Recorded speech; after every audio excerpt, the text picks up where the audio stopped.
BCS পরীক্ষার জট নিরসনের দাবিতে স্মারকলিপি দিতে গিয়ে পুলিশের বাধার মুখে পড়েছেন বিক্ষোভকারীরা।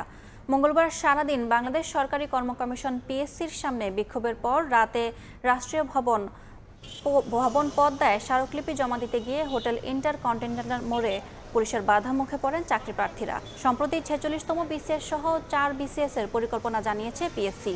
এছাড়াও 46তম বিসিএস এর সূচিও প্রকাশ করা হয়েছে। এরই পরিপ্রেক্ষিতে 44তম বিসিএস এর ভাইবা সম্পন্ন করা সহ আগের জট নিরসন করে ধারাবাহিকতা বজায় রেখে বিসিএস পরীক্ষা নেয়ার দাবি জানিয়েছেন বিক্ষোভকারীরা।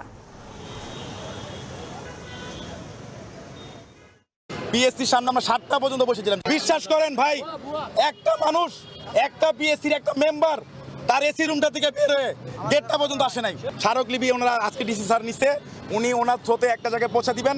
প্লাস উনি আমাদেরকে কোঅপারেশন করছে যে কালকে ওনাদের সহযোগিতায় আমাদের 5 জনের একটা প্রতিনিধি দল তেজগাঁও চিফ অ্যাডভাইজার স্যারের অফিসে, চিফ অ্যাডভাইজার স্যারের যিনি পার্সোনাল অ্যাসিস্ট্যান্ট আছেন ওনার কাছে গিয়ে আমরা কথাগুলো বলবো, স্মারকলিপি দিব।